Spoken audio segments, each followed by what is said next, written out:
This video is proudly sponsored by Newtype. Tools, accessories, model kits, these guys have it. Hop over to newtypehq.com and use the link below to help this channel out for future builds. Hey, what's going on my dudes and dudettes, and welcome back to another exciting build from the good folks from Eastern Models. So, why don't we get started with the 1/9 scale Ironman Mark 46 from the feature-length film Captain America Civil War. And without further ado, let's get to it.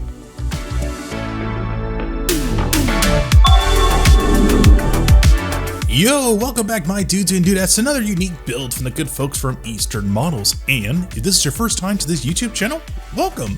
So when it comes to making content on this channel, I always have a goal to really broaden out my horizons. Maybe dabbling into something into Bandai, Kotobukiya, maybe a kit bash here or there, but I have always wanted to try something that was from the Marvel Cinematic Universe. You know, something that says, I am Iron Man. And thus, my dudes and dudettes, we are going to be building the Ironman Mark 46 from the feature-length film Captain America Civil War. Now, I have always wanted to build an Iron Man model kit because I could never afford the statues and the collectible figurines. I wanted something that is all hands-on, and this is going to be the model kit that's going to be fulfilling that desire. So on the front side of the box art, we're going to get a nice dynamic shot of Iron Man using his repulsor blasters with an additional expansion module behind him and showing his little wrist rocket to give a nice little dynamic effect and a handful of effect parts. A nice front and back side of the Iron Man suit, while at the same time introducing to you dudes and dudettes the LED light system for the eyes and the arc reactor that's going to be on his chest. Now, if there's one thing I have to give Eastern Models a lot of love and attention to, is their box presentation. They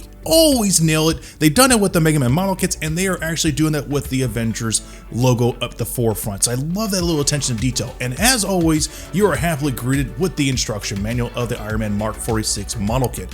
As for the first page, you're going to get a nice representation of what the model kit will look like when it's fully assembled, which by all means, it does not look bad. Love the fact that they were actually making the color close to what you would see in the movie, but when you go that extra step and give it a nice candy coat texture and that nice metallic sheen over the gold pieces, it is absolutely phenomenal. Definitely on the same level on what you'd expect from a Hot Toys or a Kotobukiya collectible figurine. Love that little attention to detail if you want to go that extra step. But as for the runners, this is where things get very interesting. This kit is packed with tons of pre-posable hands, tons of effect parts, and its own action base. But probably the most impressive thing about this model kit is it comes with 3 unique LED light systems. One for the head, one for the arc reactor, and 2 for the palms, so that we can create like nice and dynamic effects. Now, probably one thing I love about this kit is the action base clamp that locks into place if you want to just have them in a neutral stance. That's great that it includes it. But probably the most impressive thing is it comes with its own effect part, which I have never seen in the feature-length film. It's a nice little accessory that comes with it, which I do like. Gives a little bit more bang for your buck since you're spending close to $100. And then finally on the last page, you get tons of dynamic poses that you can put this guy into. Overall, very impressive. Now, let's talk about the runners. The first runners are going to get these nice dark red lush pieces. Once again, there is no need to paint this model kit if you don't need to. The color accuracy is very accurate, what you see in Captain America Civil War. But there are areas that do require a little bit more finesse of custom painting, so definitely do your research on how the Iron Man suit looks so that we can create those effects. Once again, you get more tiny little red pieces and tons of clear pieces. Now, these clear pieces are slightly transparent, but slightly diffused, especially this one piece around the eye. It's very straightforward, but it looks still really good. You got 1 for the arc reactor and 2 for the repulsor blasters on his hands. And now when it comes to the effect parts, this is where things get kind of interesting. You get these nice, soft, glowing gold pieces that look just good enough to pull off the effect, and then you get tons of inner frame pieces for the actual Iron Man suit, which is great. Great range of surface detail that I did not imagine this would happen, especially look at the sculpting job on the mask. Very accurate to the feature-length film. At the same time, the gold itself is on point. It's none of that flat gold texture that you would get from Bandai model kits. This is on a next level. Next up, let's talk about the action base. Now, the action base is pretty straightforward, great range of surface detail around it, and these nice little square panels are great, but when you flip it behind it, you get like more clear pieces for those panels, and to make those panels really stand out, it comes with some sticker foil decals that you can put in those areas around it so that you can put on your display piece. Now, for me, I'm going to put some LED lights in there towards the very end if I feel like it. Now, what's really impressive with this model kit is the action base rod. This is no thin plastic. This is a sturdy piece of metal. That way you can put Iron Man in many aerodynamic poses. Love that. more inner frame pieces around the hip and also the torso area, more clear parts for effect parts, and then to wrap things up, we get tons and tons of effect parts for the feet and the palms. Now the sculpting job on these are very, very impressive. I didn't imagine they would go this extra length of it, but it's really impressive that they went this extra way for the additional price that they did. I think a lot of model kit companies should really take notes what these guys are really offering for their clients. You get a small assortment of metallic metal tools that are going to be specifically for the action base, some rubber padding for the clamp around that sits around Iron Man's waist, tons and tons of pre-posable hands, more effect parts, even more effect parts for the palm, and then even more pre-posable hands. Now the hand quality itself isn't that great, but you'll do just fine with just the way they are. Now let's talk about the LED light system. If there was one little gripe, I wish they put some kind of light pipe inside these little missiles. That would have been great, but you know what? It's fine the way it is. Now to be more specific on what these LED light systems are for, I'm gonna break it down to you. You get these small little ones that are gonna be specifically designed for the palms. That's where you're gonna be able to pull off dynamic poses. You get one that's gonna be for the main chest, that's gonna be for the arc reactor, and then you get the one at the very top is gonna be for the eyes, pretty much for the Iron Man helmet. Now when it comes to the power supply, this is where things get kind of interesting. They don't come with batteries when you buy this model kit, so you're gonna have to purchase these separately either on from Amazon or at your local hardware store or your mom and pop shop. Just get these batteries and you should be fine. Now that pretty much wraps it up. It's a pretty straightforward kit. Eastern Model has really killed it with their LED light technology, and I'm looking forward to see what I can do with the Iron Man model kit. So before I get started doing any kind of custom building, I need to evaluate what I'm going to be doing for this model kit. So this model kit already has a pretty solid LED light system, but it's lacking something very, very small that the model kit doesn't do a good job explaining what they are. And all throughout the whole entire body, there's these small rectangular areas that you can see in the feature-length film that are glowing blue. Now these are like, I guess, small little reactors. I don't know, I think it's just there for design purposes, but I want to give this model kit that old Otaku builder flair to it. So the torso is going to have like equivalent of like 5 in the body, but the whole entire body is going to be riddled with these small little lights. So fortunately for me, Evan Design make a small little blue Pico LED light to fit in those areas. So to make this thing work properly, I'm going to be using a 1x32 Dremel. Now the idea is to actually drill in these small little pinholes at the right kind of angle and the right kind of width. And then once I get the right kind of dimensions of it, I'm going to be using an X-Acto blade to hollow that area into a nice little rectangular shape. It does take some trial and error to get it right, but if you do it correctly, you shouldn't have any problems.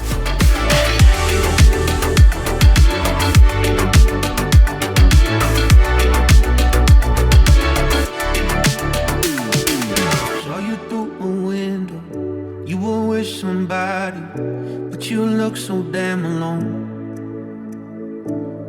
So I sent a message, asked you how life has been. I am braver through the phone. It's been a long time since you were all mine. In the wilderness, that's where I've been. After a long night and some red wine, could you see me like that? Do you see me like that? I'm not faking, here's my invitation. Take a little bit of my heart, take a little bit of my heart. Ride that lightning, let's keep climbing. Take a little bit of my heart now, baby. Oh, oh, oh. Take a little bit of my heart.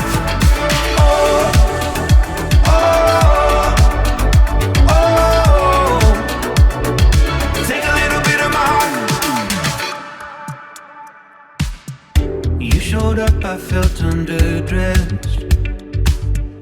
There's just something about your body. It's so classical and timeless. Makes me forget where I am. It's been a long time since you were all mine. In the wilderness, that's where I've been. After a long night and some free time, could you see me like that? Do you see me like that? I'm not faking, here's my invitation. Take a little bit of my heart, take a little bit of my heart. Ride that lightning, let's keep climbing. Take a little bit of my heart now, baby. Oh, oh, oh. Take a little bit of my heart. Oh, oh.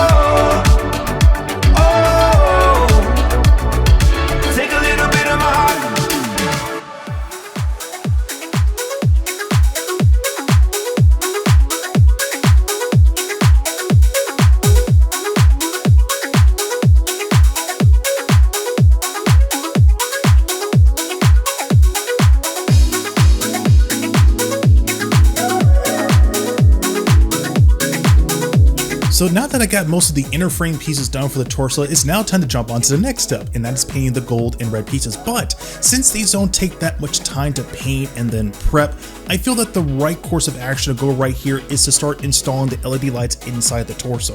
It'll take roughly about 3 to 4 hours depending on how patient you are, but if you pay attention to the open cavity space that's in the torso, you should have zero problems when it comes to cable management. So now everything's already prepped, time to get started installing the LED lights.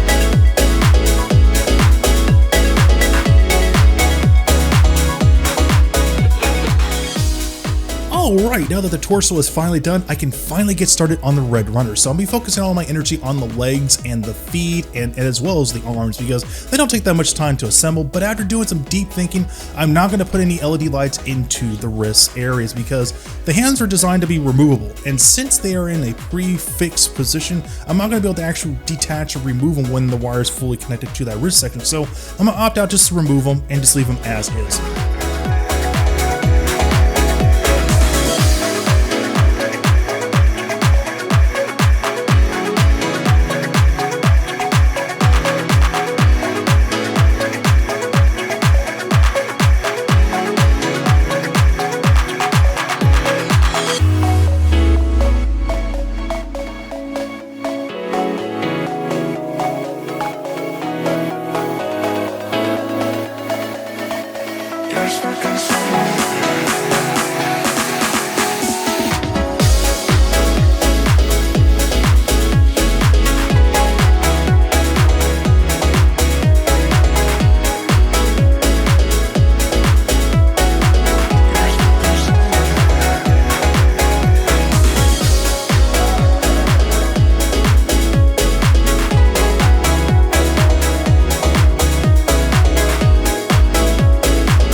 Okay, so this next part is going to be a bit tricky, so I'll try my best to explain what I'm doing. So after having much trial and error assembling the first arm, I'm going to be basically drilling a hole at the very basin of the interconnected plastic from the forearm to the arm. Now that area is going to be extremely crucial because I got to make sure that that area has no areas where it'll compromise the wiring, no way where it'll actually snap or damage it.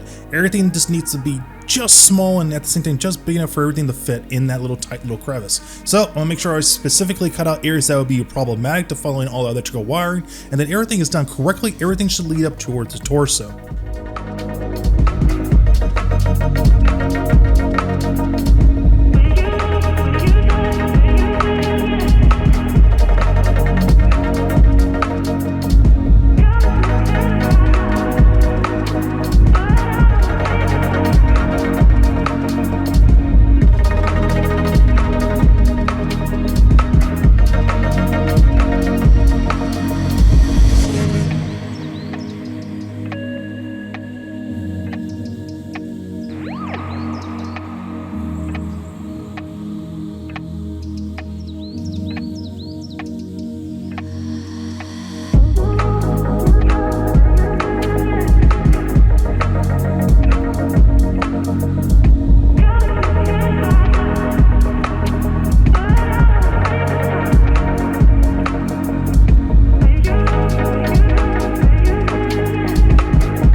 Alright, we can finally tackle the area that I'm absolutely super excited to do, and that is going to be the torso area for the Ironman model kit. Now, the reason why I didn't want to go with a clean route, I've seen dozens of other builders that have built this model kit that just did a straight clean build. I, however, want to try to emulate the look how you would see at the end of Civil War. As you can see here from the reference, the cracked chest area is indented inward and the arc reactor is cracked right through it, so I want to try to emulate the look as best as I can, but the biggest challenge is going to be the cracked reactor. Fortunately for me, I had some spare clear runners from my previous build, which was the Mega Man Copy X build. Check it out, great build.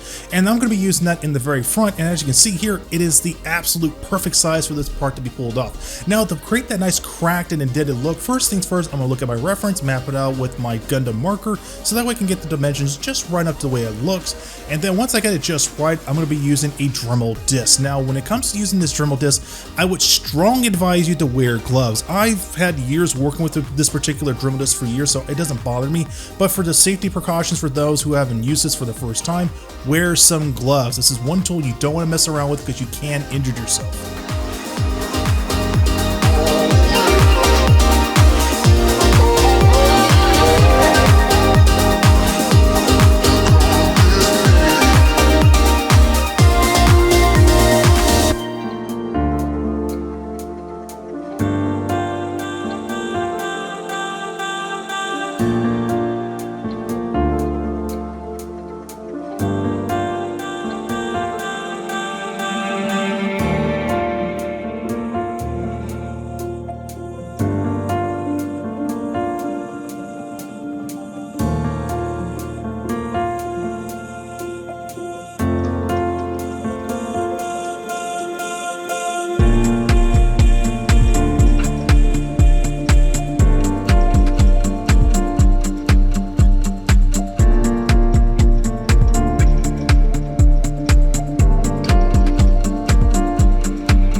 So after rewatching Captain America Civil War, I noted that there are specific key areas like around the feet and as well as around the neck that the instruction manual does not do a good job explaining to you that they need to be painted. So I'll be tackling those areas first, and then once I get that done, then I'll be actually doing some custom scraping and chipping effects around the torso as well as specific key areas. I don't want to go too crazy when it comes to weathering. I just want to make it look weathered enough where it looks really good. Making it too weathered, it's going to be inconsistent and it's just going to look absolutely sloppy.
Alright dudes and dudettes, as this video is wrapping up, I want to share with you guys my thoughts and impressions on how I built this model kit, because I was actually super shocked how much fun I had building this model kit. But first, I need to give a huge shout out to an Instagram user, lightjagummy187. Now, this man, known him for a while, has been hounding me to build this model kit for months.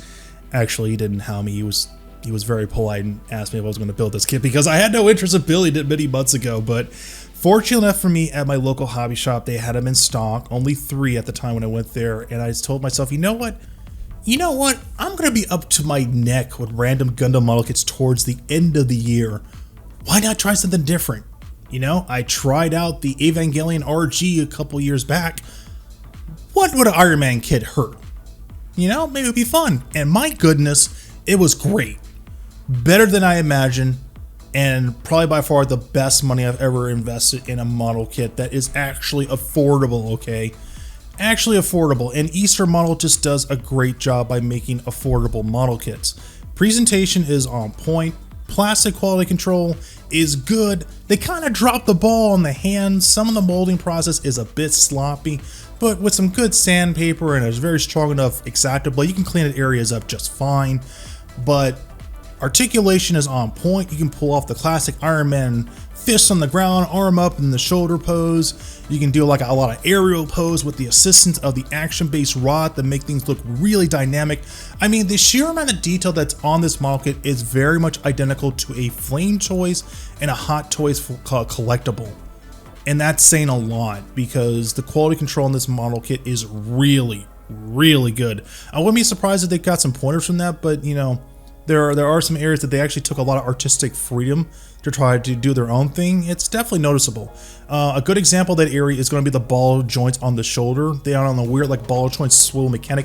They can get a little loose, but if you work with it just fine, you shouldn't have any issues. There are some areas on this model kit, like around the hip and around the knee section, that can interlock or intersect with other pieces. So if you're the kind of builder that wants to do a straight up clean build, be prepared to get some paint scraping, unless you're going to put this guy in dynamic poses. If not, and you're just going for like a custom weather build, go with that. You know, it's a good excuse to hide out those areas that get scraped up. But probably the biggest challenge on this model kit is probably buying batteries. You know, the batteries themselves are kind of difficult. It's a shame that they don't come with a model kit, but you know, depending on where you live, like for myself, live in California, the shipping restraints are very strict, so you have to buy the batteries separately. Other than that, very fun kit. Probably the best kit I've ever built from Easter Models. I would hope down the road that they would take one more stab in the Marvel license and probably do a Hulkbuster or a War Machine. Would absolutely love that, so I can have like a perfect collection in my library. I doubt that's going to happen, but it's just nice. I would love for the company to get more licensing rights on other like IPs, or maybe do something of their own to really separate themselves, because they're catching up to Kotobukiya. And they've already surpassed Flame Toys as a model kit company, definitely proven themselves way past Hasegawa, and they're like right at Bandai's door, okay? They are good at what they're doing, and I'm absolutely looking forward to their next build when they make another model kit available for the general public. And like that, we have reached the end of this video, and I want to give a huge shout out to Burbank Hobbies. Thank you guys so much for making this model kit available. Big thank you to the Instagrammer that suggested this model kit. Big thank you to the patrons, and a big thank you for people that like, comment, share, and have subscribed to this channel for almost 4 and now going on to 5 years. You guys are incredible. And like that, I will see you dudes and dudettes on the next build. Later.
人を隠せと叫ぶ光